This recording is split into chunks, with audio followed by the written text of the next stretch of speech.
Great. Well, welcome everyone. Thank you very much for being here. It's my pleasure to welcome you to the lecture series organized by the Middle East Studies Center at Portland State University. I am Lindsay Benstead. I'm director of the Middle East Studies Center.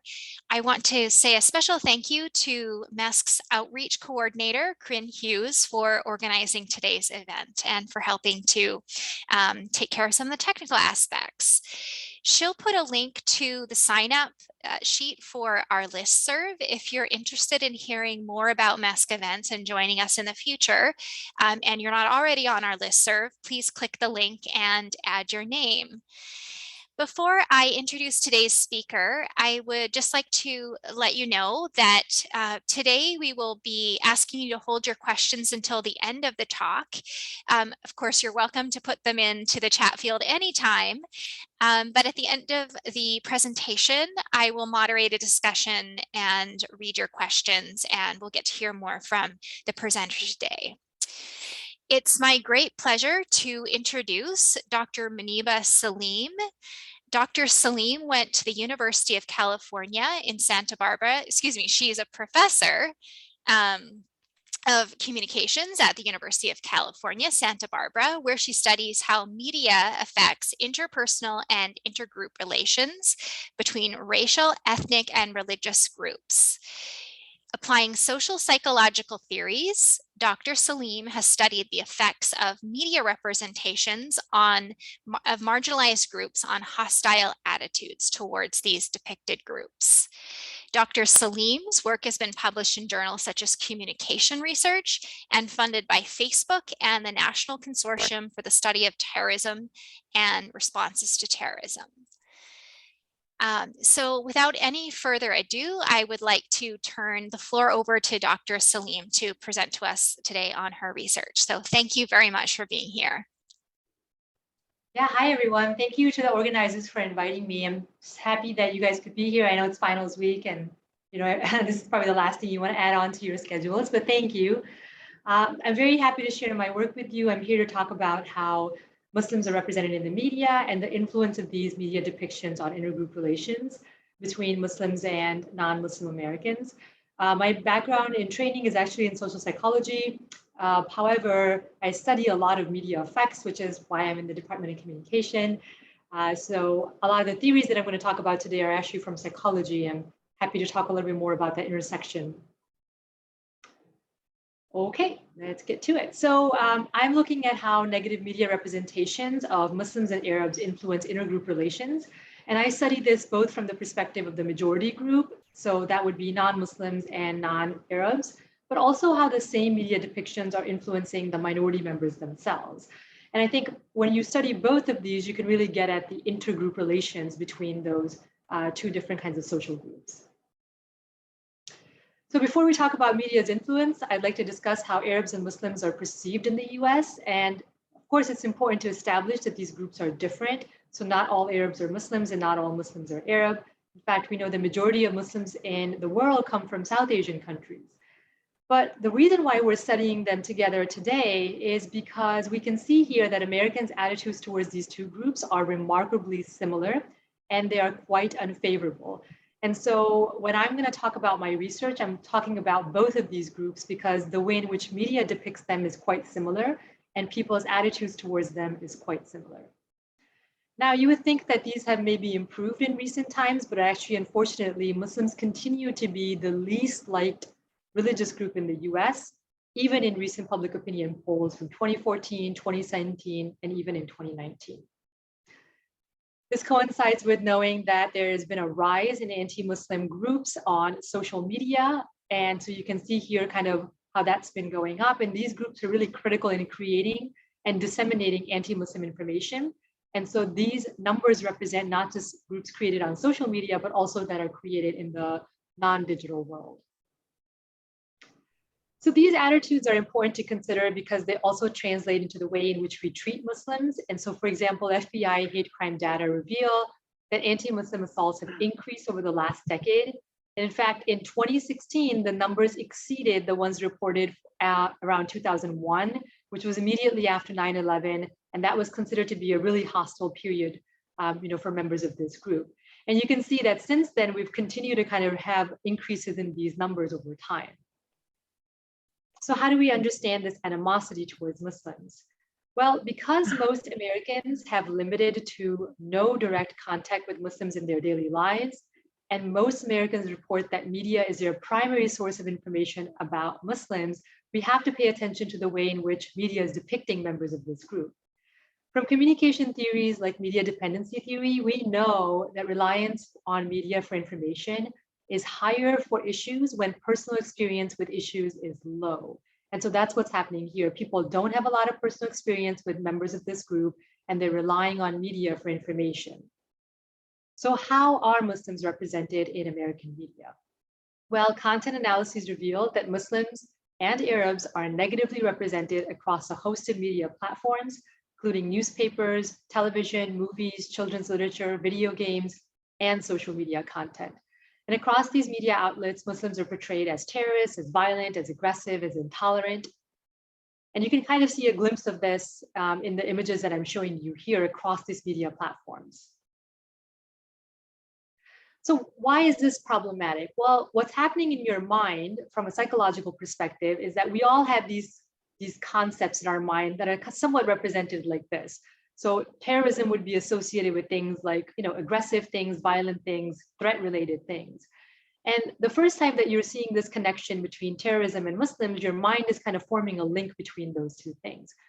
And every time that you experience this instance in this association, that association gets stronger and closer and more likely to be activated in your mind, to the point that ultimately when one of these concepts is activated, the other one is activated as well, automatically, without you putting a lot of intention and effort behind it. And this connection that's formed in your mind because of repeated exposure to media depictions is really important in guiding our subsequent behaviors and our attitudes in the real world. And it happens automatically, it happens without much of your control. So these themes of representing Muslims as aggressive and violent are really important because they're not just influencing negative attitudes, but they're influencing aggressive attitudes, right? So it's increasing perceptions of Muslims as aggressive. So maybe if you come across a Muslim individual and you see something suspicious that they bring, you might think automatically that this is something aggressive. Like what happened to this adolescent in Texas who brought a science project to school and the teacher automatically thought this was a bomb. It could also increase aggressive emotions like anger and fear because you associate members of this group with threat. And ultimately, it can increase aggressive actions like shooting somebody over a parking violation, which is what happened to these individuals in North Carolina in 2015. So in this talk, I'm going to present some empirical evidence that's linking these relations, specifically that media depictions of Muslims and Arabs will lead to perceptions of these groups as aggressive and angry feelings towards them, and ultimately these lead to aggressive actions towards members of this group. So I want to first start by talking about the way in which Arabs are represented in video games. I'm a gamer myself, so it was really interesting for me to see how Arabs tend to be represented in video games. And I'm just going to show you a very short clip. I'm happy to share this if people are interested later, but it's a pretty lengthy clip. So I just want to give you a glimpse of these depictions from this clip. Take a look.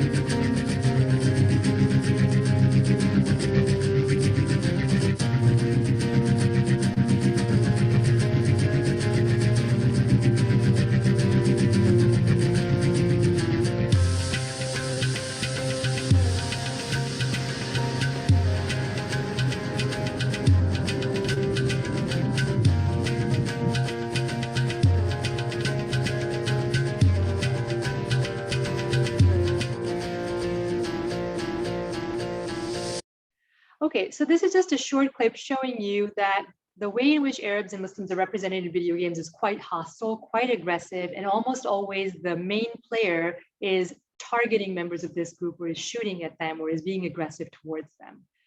And so what are the consequences of these depictions? I want to show you a first study in which we experimentally manipulated the kinds of video games that participants were playing for about 20 minutes. So this was done with white college-age students who were non-Muslim and they identified as non-Arab. And we randomly assigned them to play a Counter-Strike game in which you were shooting at Arab terrorists. The reason that you knew they were Arab terrorists is because they spoke in Arabic, they had Arabic names, and the setting was represented to Middle Eastern kinds of statures, and there was a desert setting. So it was quite clear who your enemy was. Or you could be randomly assigned to play the same game, but this time your enemy is Russian terrorists. And finally, you could be playing a video game that did not have any reference to terrorism. So after playing the video game, we asked participants to draw a typical Arab and Caucasian male. We gave them no other instructions other than just simply to say, just tell us what you think these folks look like. And what we were doing is coding the affect, so the emotion of these drawings. And we coded them as positive if the drawing reflected like a smiley face or happy emotions, or they were smiling in the drawing, or neutral if they just kind of had a straight lip line, or angry or negative if they had a downward frown or they kind of looked aggressive because the eyebrows were slated downwards. And then we coded whether or not they drew a weapon with these drawings, so simply a yes or no. So here are just some examples of the kinds of drawings that college students drew of typical Arabs and Caucasian males.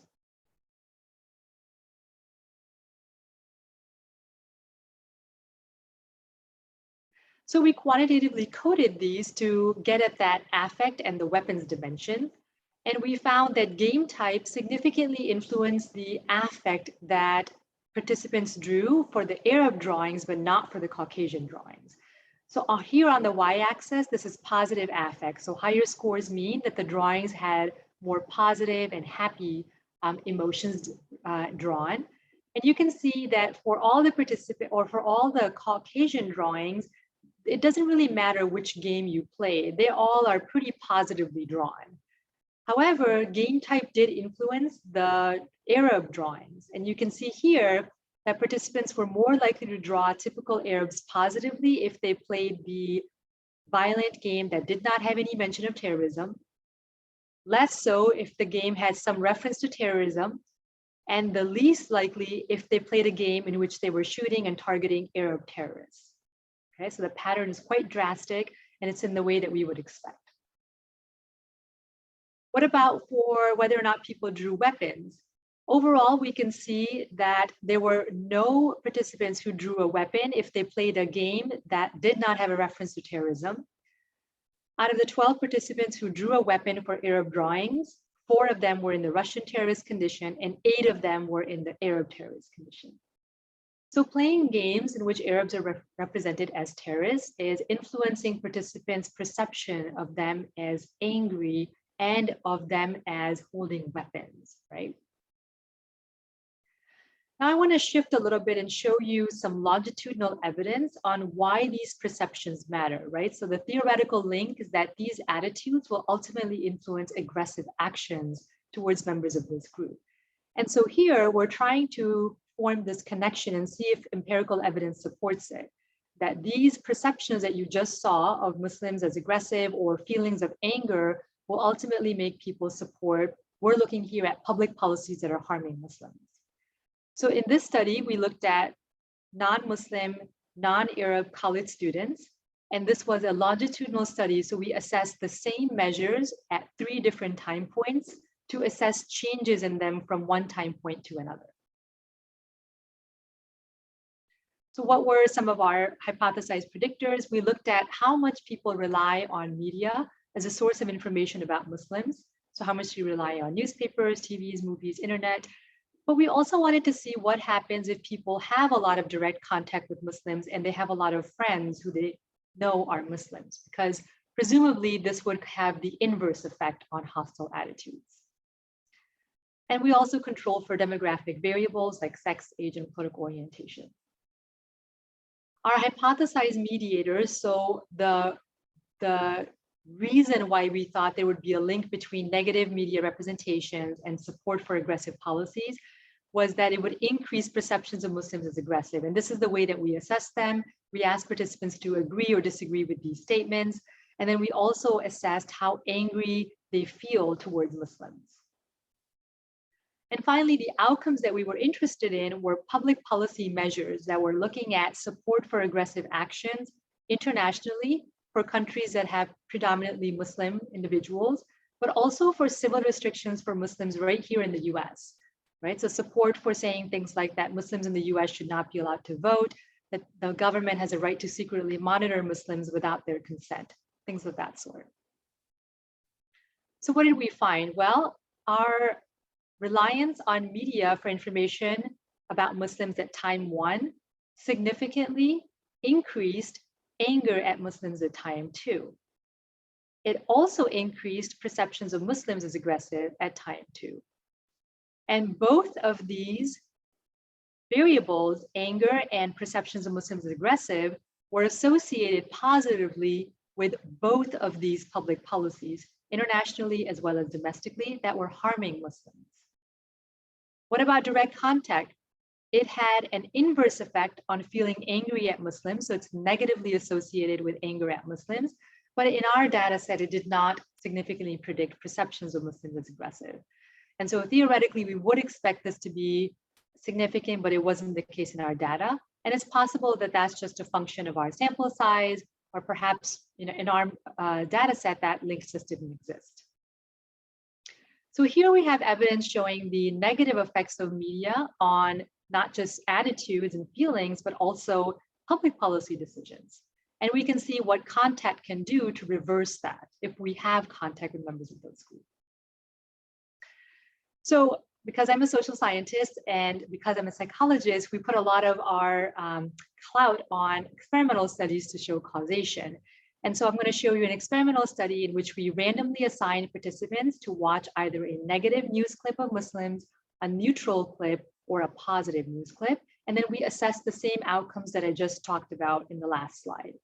So in the negative video condition, this was a 2-minute segment from ABC News showing the Fort Dix, New Jersey attempted attack by Muslim men. In the neutral news clip, this was a high school changing their football practice time to accommodate the Muslim players who were fasting during Ramadan. So it's not representing Muslims overly positively, it's just not negative. So that's why we called it neutral. And then the positive video condition was a clip in which Muslims were talking about the charity work that they're doing during the holiday season. So it's clearly very positive representation. Immediately after watching the news clip, we asked them the same outcomes that you saw. And our results reflected the pattern that we expected. Specifically, this blue bar represents participants in the negative video condition. And you can see those participants were more likely to perceive Muslims as aggressive. They were more likely to support civil restrictions for Muslim Americans, as well as military action in Muslim countries, as opposed to participants who were in the neutral news condition, and least likely were participants in the positive news condition to hold these kinds of attitudes. I want to just quickly pause and show you and highlight what's happening here in this green neutral condition. And what that's saying is that we don't necessarily need overly positive representations to reduce hostility. It just has to be not negative, because that is going against the overwhelming representation that currently we have in the American media landscape. So just any non-negative representation of Muslims will be effective in reducing the hostility that people have towards this group. So far we've talked about how media depictions are influencing the majority group, but I'm also interested in how the same media depictions are influencing Muslims themselves. And media depictions and negative media stereotypes are just one way in which Muslims are feeling threatened. They also experience interpersonal discrimination that threatens their identity. And so we know that the majority of Muslim Americans report experiencing discrimination in their daily lives. They report that people question them and they're suspicious of their loyalty to their American identity. They're dissatisfied with the representation of Muslims in American media. And they feel a lack of belonging as Muslims and American due to this perception of conflict between their identities. And this is especially problematic for adolescents who are developing their identities, and they're kind of very much affected by the social context that they're around. So in the literature, we know that the consequences of identity threats is actually quite detrimental. We know that it leads to adverse personal and group consequences, things like low self and group esteem, feelings of anger, shame, guilt, and embarrassment, including psychological stress, depression, anxiety. So there's a whole host of personal and negative group consequences as a result of identity threats. There is limited research, though, looking at how these media-based threats are affecting intra and intergroup relations. What I mean by intra is the way in which Muslims are dealing with these threats amongst their own group. So what are collectively Muslims doing about these identity threats? And intergroup relations would be how these identity threats are affecting their relations with the majority group. So that would be non-Muslim Americans. And so things like social and political relations with the majority group or the culture, and then looking at intra-group motivation, so how collectively Muslims want to work together to improve their group status and image. That's where a lot of my recent work has kind of focused, and I'd like to make a contribution in this area because there is a very limited amount of work in it. So let me present a longitudinal study that we did looking at Muslim American students and how these media-based threats influence the kinds of consequences that we were interested in. So the majority of our sample was born in the US. You can see that the ethnicities represented here are not represented. So I think that's a limitation of this study that I want to highlight. Earlier, I said how the majority of Muslims are South Asian. And so we see that that's not reflected in this study. So that's important to consider when we interpret the findings. It was a very similar design to the earlier study that I presented, 3 waves. All the measures were assessed at all time points, so we could take a look at changes happening over time. And this was done pre and post the 2016 US presidential election. So we assessed how often participants are exposed to negative news coverage of Muslims. So how often have you seen news stories of Muslims perpetrating violence, items like this?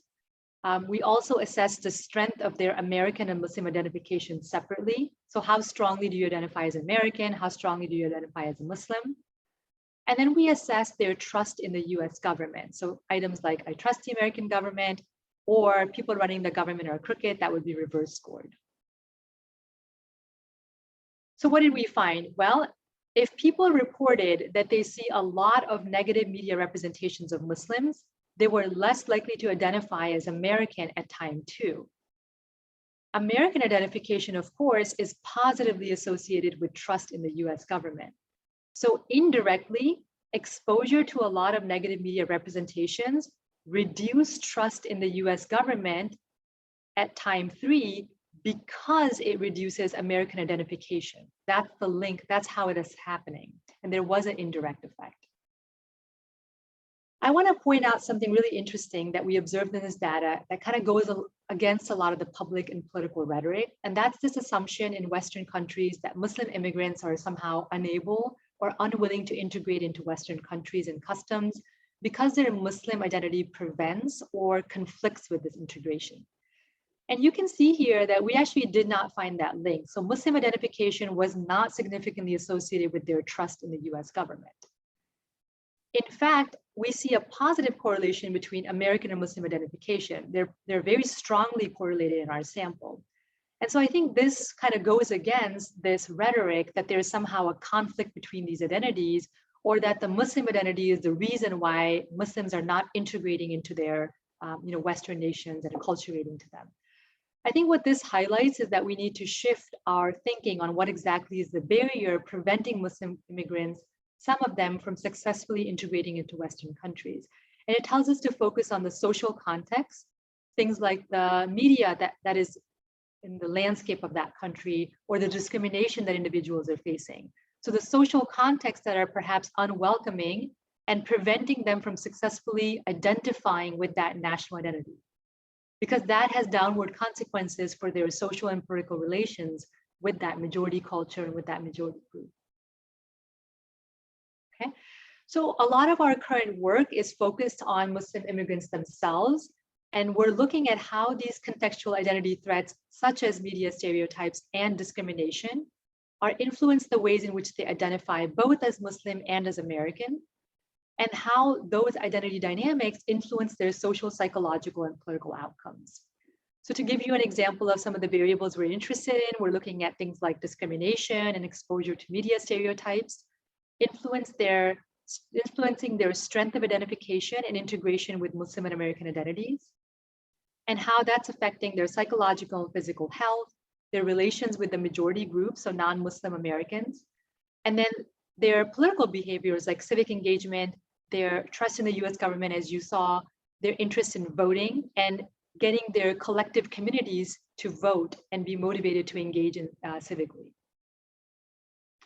So some of the work that we've published kind of based on these ideas, we've found, for instance, that perception of discrimination negatively influence the integration of those Muslim and American identities, and that has important consequences for intergroup relations.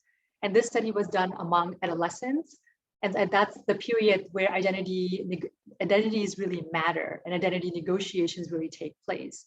So if the social context, because of, let's say, them experiencing discrimination or because they're exposed to a lot of media stereotypes is unwelcoming, then these youth are not going to feel very good about their American identity, and they're not going to feel that that identity integrates really well with their Muslim identity. And that has some really negative downstream consequences for their own health, but also for intergroup relations. We also are looking at these effects in the context of digital media, specifically hate speech on social media, and how that influences Muslims' interactions online. And then we're looking at how that's influencing their intra-group relations, right? So how can collectively Muslims overcome these identity threats, perhaps by engaging in collective action? And that's what this paper looked at. And I'll just end by acknowledging all my incredible collaborators who helped me with this research and our funders that have really provided us the source to kind of do these studies on Muslim immigrants themselves. And I'm happy to take your questions and looking forward to ways in which we can expand this and improve it. Thank you so much. All right, thank you so much. That was really excellent. So I think we're a small enough group that people can, if you feel comfortable, raise your hand and we'll call on you directly to ask your question. You can always put it in the chat field if you prefer. But there are some really important, as you point out, really important implications of your research. Just thinking about the news from this week, the debate in the news about the one representative calling the other representative a terrorist, Representative Boebert suggesting that Ilhan Omar is a terrorist, and we often look at this situation and think of it as a zero-sum game. These groups are in competition, but your research suggests that in fact, in order to get to the social good, which is trust in our institutions, which makes society and democracy strong, we actually need to be supportive of people from other groups and make sure that all groups are being positively represented.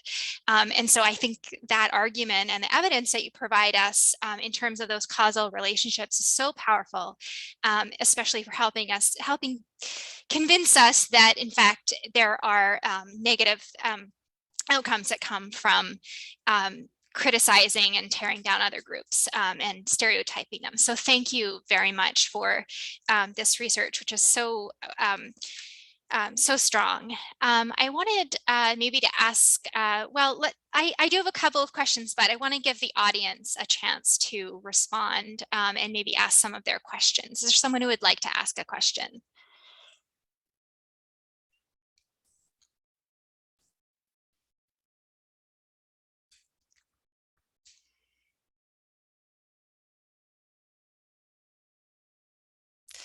Well, while people are thinking, I had a bit of a technical question about the second study where you showed you manipulated the three media representations, the negative, the neutral, and the positive. And your dependent variable was measured on a scale in the graph, the figure from 1 to 3.2. And I was wondering if you could tell us how you measured the dependent variable, and even in the positive condition, yes, the next one with the blue Right. and the red. I think the description of the measures is over here. Okay, so the 3.2, I was just curious what the average response to, what was sort of the average for the positive condition? On average, were the respondents sort of like 3.2, I guess would be about the average. So yes, I was just curious if you would comment on the scale, like to what degree did the positive condition, it's about a 2, so that's less than average. Would you be able to comment on, if you were to have another condition that was maybe even more positive, if you have a thought about that? So I think it's important to consider that our baseline is actually quite skewed towards the negative. So everybody's starting off at, unfortunately, a very negative negative perception of this group. And we're simply talking about how can we move it? And the reason why I say that is because we actually had another condition that I didn't present here, which was our baseline condition in which no videos were presented at all. And that condition was pretty consistent with the negative video condition, telling us that at baseline, there's actually quite a lot of hostility towards this group. So that's why I like to focus more on whatever is the non-negative representation, because that's telling me that the movement can really happen at this point from those non-negative representations. And so you can see that the neutral representation, even though it's not overtly positive, that's still enough to reduce the hostility that people have. And if you were able to see the baseline condition, imagine it's somewhere around here. So like 2.6 or so. So that's bringing it down quite a bit in the neutral condition. And then the positive condition kind of helps a little bit more. But yeah, it's just one instance here. And so if you keep on adding those positive instances in people's everyday exposures, you're just kind of be strengthening and providing those alternative perspectives. And we would see probably a stronger effect if the dosage increased. And so in the communication studies, there are some folks that have looked at the effects of dosage and how that make a difference. And I believe they've found something like 3 or more dosage is kind of what's necessary to really have a longer lasting effect. But I think this goes back to the point about the current landscape is just so negative that we really have to work hard into finding these positive representations and then getting them exposed frequently in order for that to have a long-lasting effect and not to be undone with all the negative representation that exists. Thank you. And as you point out, it also suggests that if the media can just move the needle just a little bit and just provide a few positive representations, your study shows make a tremendous impact on reducing hostile attitudes. So that's really, really extremely positive. Let's see, we have another question. This audience member is asking, am I correct in understanding that most of your research looks at news media representations versus entertainment or advertising? Do you perceive similarities or differences among these mediums? So do you expect to find similar results if you looked at other entertainment or advertising or just different other contexts of representation? Yeah, that's a great question. So recall that the first study was in video games. And so we have tried looking at this in non-news context, and we do find very similar effects. I will say the reason why I tend to focus on news is that that's usually the most primary source that people have of getting information about these groups, especially from the majority. And so that's why we've kind of focused on news. But what we know also is that entertainment media also provides a little bit more context, whereas news doesn't, right? So there is more room in entertainment context for us to see the complexity of a character. And so in entertainment media, there are more Muslim representations and they are more positive and more neutral and they're more complex than what we see in the news. But also experimentally, it's kind of hard to test their effects because we're talking about an entire movie, let's say, that happens in 2 hours, right? So we're talking about a much longer span, which will be harder to test through experimental methods. But I do think that there is an important distinction to be made between news effects versus experimental effects. And I do think, if I had to guess, that non-news content, so entertainment content, actually has a little bit more optimism behind it in terms of changing people's perceptions towards Muslims in a more positive way. Thank you. I think George has a question. Yes, that's actually my question. I wanted to follow up on it. What about advertising? My sense is that Muslims are virtually invisible in everyday depictions, of people buying cars, cleaning their homes, et cetera, et cetera. So that's just kind of a non-factor, it seems. Yeah, I think you're absolutely correct. I'm not aware of any content analyses that are done on advertisements that have looked at Muslim representations or have found any. In a lot of the communication sciences, we look at both the quantity and the quality. And we say that both of these will end up affecting people's attitudes. When I say quantity, I simply mean the frequency in which they're represented. And when I say quality, I'm saying like the valence, right? So are they represented positively? Are they represented negatively? And so I think that if the quantity is zero, then obviously that's not going to do much to change the attitudes at all. But in the news, it's something interesting happens. There's actually quite a lot of quantity in terms of Muslim representations, but it's overwhelmingly the negative quality. And so there we see the effect of quality. So we have to think about both of these when we're kind of looking at the effects of media on attitudes towards Muslims. But I'm not aware of any content analysis that has looked at advertising, and probably because there isn't much happening there in terms of Muslim representation.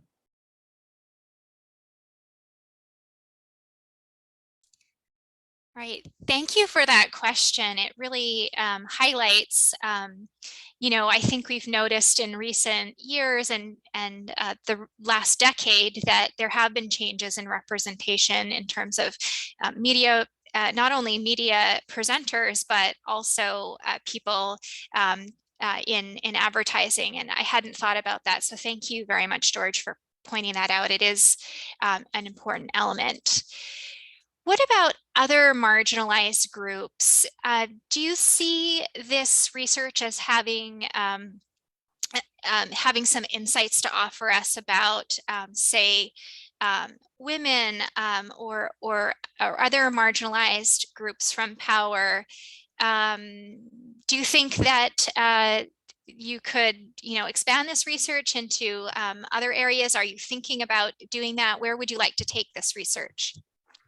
There's actually a lot of evidence in communication studies and in psychology that's looking at media effects on a whole host of other groups. So absolutely gender stereotypes influencing women negatively. There's lots of research on racial ethnic representations and how African Americans are represented negatively as criminals. Latinos are represented mostly in the context of illegal immigration, and the consequences of these representations on attitudes towards these groups. So I would say there's actually way more research on those other groups than there is on Muslims and Arabs, especially in the social scientific context. And so this is kind of where I saw a limitation, and that's where I wanted to kind of pursue these studies. But yeah, the evidence is far greater and stronger for those other groups.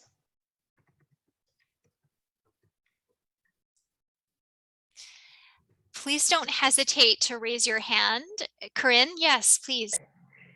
Somewhere in there, you were getting to intra relationships and sort of like the response that's happening from Muslims and Muslim Americans from, yes. The intragroup motivations to improve group status and image. This is just making me completely think of social media and TikTok and all of this movement at times to teach, but also to break stereotypes. I've seen amazing stuff done during Ramadan.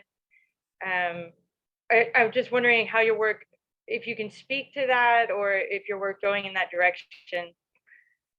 Yeah, thank you for saying that. So I am interested in finding ways that the depicted groups, the stigmatized groups, are collectively working to cope with some of these identity threats. And so in this paper, we did look at how negative media coverage and other identity-related threats like discrimination can sometimes make the group that's facing this collectively want to come together and try to figure out ways to improve that group image.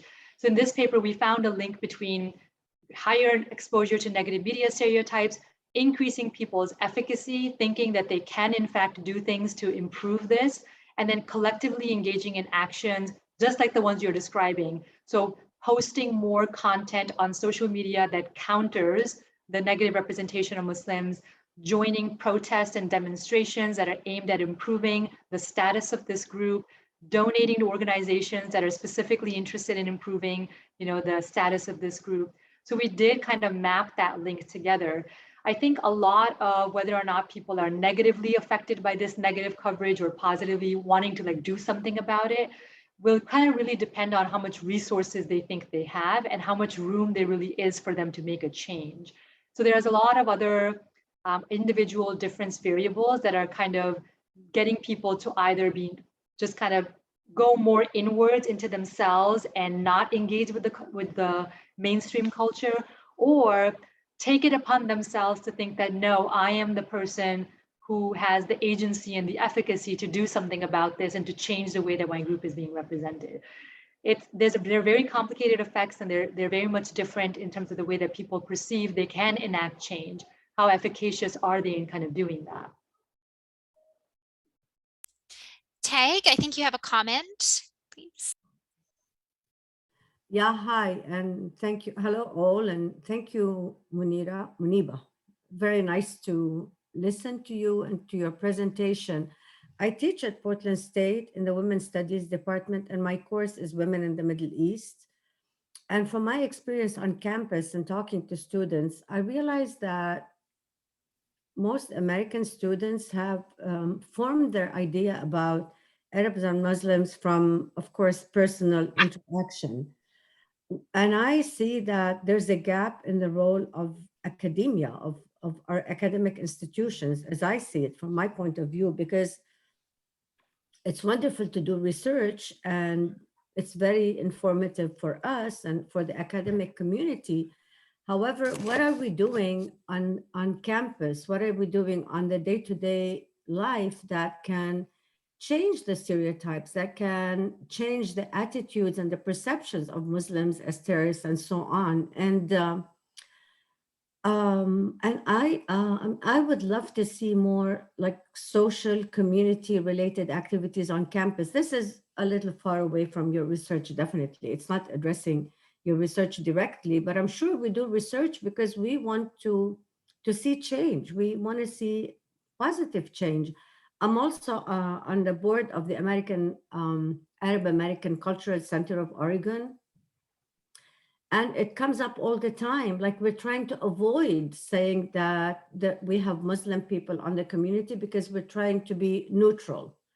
No, I don't think we want to be neutral. I think we want to be whatever we are and just try to portray ourselves in a way that others can respect us, others can accept us the way we are, and without having to either explain or avoid our identity as such.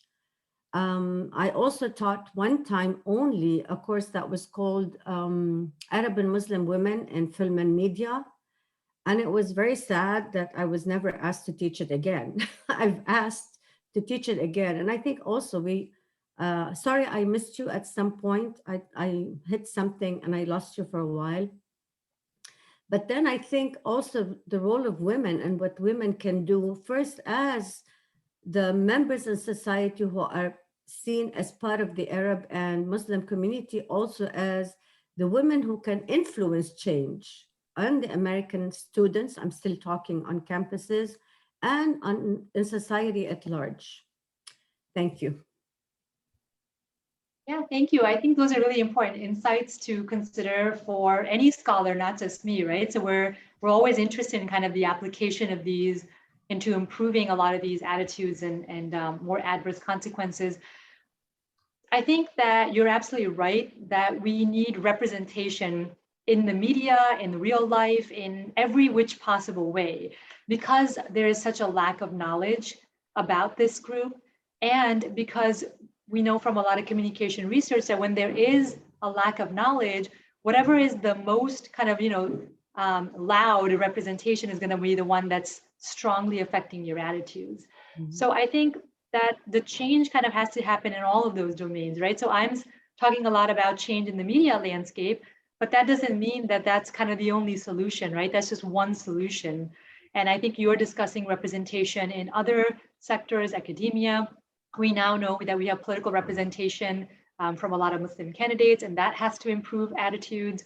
And so absolutely, representation among lots of different contexts and hopefully positive representation is really the key in slowly shifting that hostility that people have towards these groups. Thanks, yeah.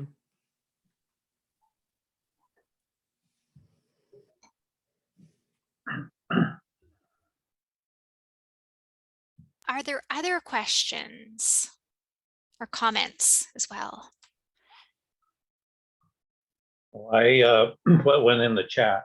I'm just curious to know whether these negative attitudes toward Muslims are kind of specific to the United States, or whether they're also found in other countries. I'm thinking of Canada, China, South Africa, any place you're aware of where similar research has been done.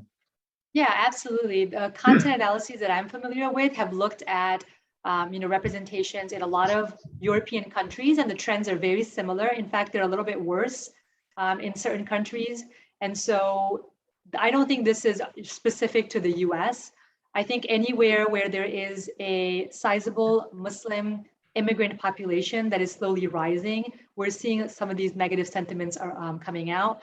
And I think Europe specifically is really interesting because there is a lot of like rhetoric about this incompatibility that I talked about between the national identities of these countries and the Muslim identities.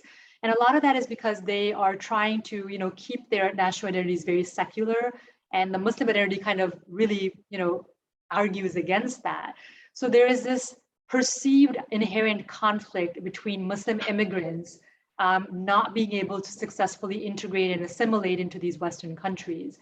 And I think in the US, it's slightly better because there's a higher value for religion in the US than there is in a lot of these European countries. So, believe it or not, I think Muslims are actually faring better in the US than they are in a lot of these European countries, primarily because of the way that religion is valued in the US versus in Europe. Thank you. That's interesting. And according to Amani Jamal in the Arab American survey, I know I've heard her talk before about in the United States, Muslims being more or less at average in terms of economic background and not marginalized economically in the same way or below the median income as they are in some other places, including some of the European countries. So it's helpful to have that context as far as thinking about the United States. Right now, the president of Portland State, President Percy, is part of an initiative to promote inclusivity of all groups on campus.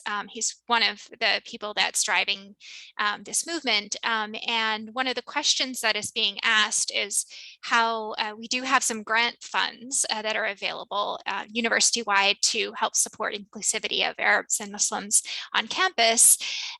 And I was wondering if you had any advice for the kinds of programs. Of course, there are many different types of programs that one could consider, but in terms of how might your research suggest that this money could be spent to promote not only warmer intergroup relations, but also intragroup relations? Would there be particular programs that we could think about that would reduce hostile attitudes or might just create a more inclusive environment?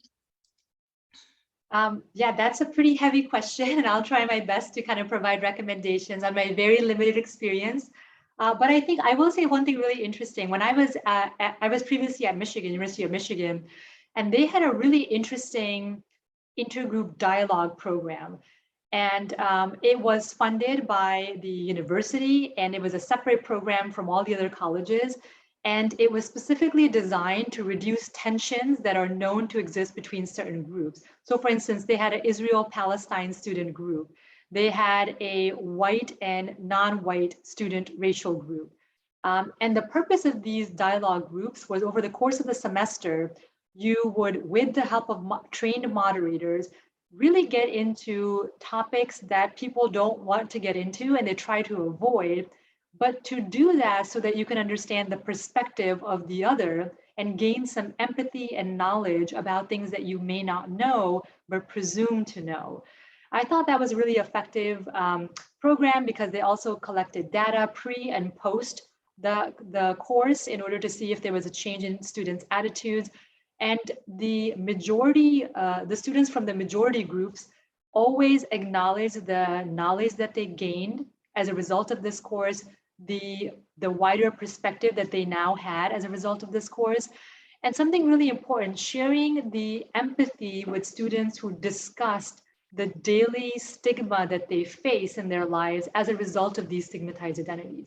I think when you are in the room, hearing another person talk about the impact of this on their life, it has a whole different meaning than, I think, learning about it academically or hearing about it in the media or hearing about it from a friend of a friend. I think this is probably, likely to have a much stronger influence when you're face to face with this person who is perhaps, crying or really stressed about what their life is like as a result of this stigmatized identity. So I thought that was a really valuable program. And I think just kind of allowing the space and the platform for some of these minority groups to talk about their concerns, regardless of this intergroup dialogue, just kind of giving them perhaps the funding or the resources to put on events in which other folks from other groups can join and participate and gain knowledge and perspective. I would imagine those things are really useful. Thank you very much. That's a fantastic idea. Well, I just want to say thank you to Dr. Saleem for sharing her research with us today. So I just wish everyone a wonderful rest of the winter, and thanks again. We look forward to seeing you at a future event. Thank you so much.